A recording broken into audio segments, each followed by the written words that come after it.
It doesn't matter which member of the current Mazda family you stand in front of, that new front end is going to be extremely eye-catching. This particular model is Mazda's smallest offering, the Mazda 2 Supermini, and although it does have compact dimensions, it doesn't skimp on fun, quality or fuel economy. And it's a good job too, because it's got to compete against the Ford Fiesta and Volkswagen Polo. The cabin is undeniably Mazda, with a simplified layout, large tablet-like touchscreen, carbon inserts and this large dashboard inlay, which comes with a nice honeycomb effect in our model. Build quality is really impressive as well, everything feels really well screwed together. Some of the scratchy plastics though do make the likes of the Volkswagen Polo look more polished. Entry-level models are well spec'd though. They come with aircon, electric windows, USB connectivity and plenty of adjustment in the driver's seat. But to be honest, most customers will probably go for the mid-range SEL model, as this brings Bluetooth, cruise control, alloy wheels, and if you go for the nav option that we have, a 7-inch infotainment system with a slick rotary controller on the center console.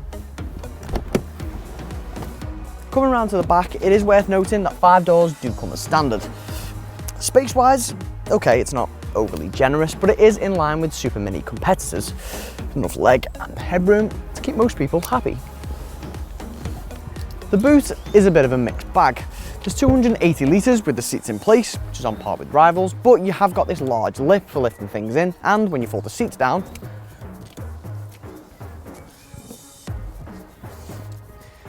you do get a large lip here as well.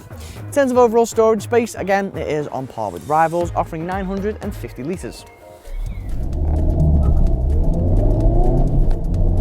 The Japanese brand's larger engine ethos makes an appearance in the Mazda 2, as there's a 1.5 litre naturally aspirated petrol and a turbocharged 1.5 litre diesel.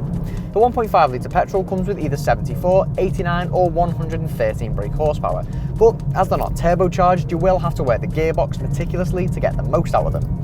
Thankfully though, the gearbox is incredibly smooth and slick, so it's a pleasure to use. Go down the middle for the 89 brake horsepower petrol we have, and it's fairly nippy credentials, like a 0 to 62 miles per hour sprint of just 9.4 seconds will keep you entertained. You'll also get around 50 miles per gallon in real-world driving. The most efficient option is undoubtedly the 1.5 litre turbocharged diesel, as this emits just 89 grams per kilometre of CO2 and will return 70 to 75 miles per gallon. Similar to its siblings, the Mazda 2's ride and handling is a bit like a buffet, which is to say it offers a bit of everything for everyone. The suspension, for example, is just on the right side of firm, so it keeps body roll to a minimum, but at the same time, it's actually really comfortable. The steering is well weighted, although it can lack a bit of feel at times, and there's loads of grip in the corners, so you can really tuck its nose into a bend. It doesn't do all of these things perfectly, but it will suit those who vary their driving routes and automotive requirements. On the refinement front, it really does feel like a much bigger car, especially when you're at motorway speeds, thanks to the good insulation and, well, a really comfortable driving position. On paper, the Mazda 2 may not be the obvious choice, and in fact, it's actually more expensive than the Ford Fiesta and VW Polo. But if you can't choose from those usual suspects, the Mazda 2 strikes a nice balance, with its calculated driving dynamics, fuel economy and quality.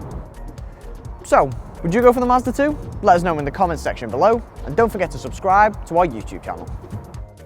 For more of our video reviews, feel free to click the link to browse our YouTube channel.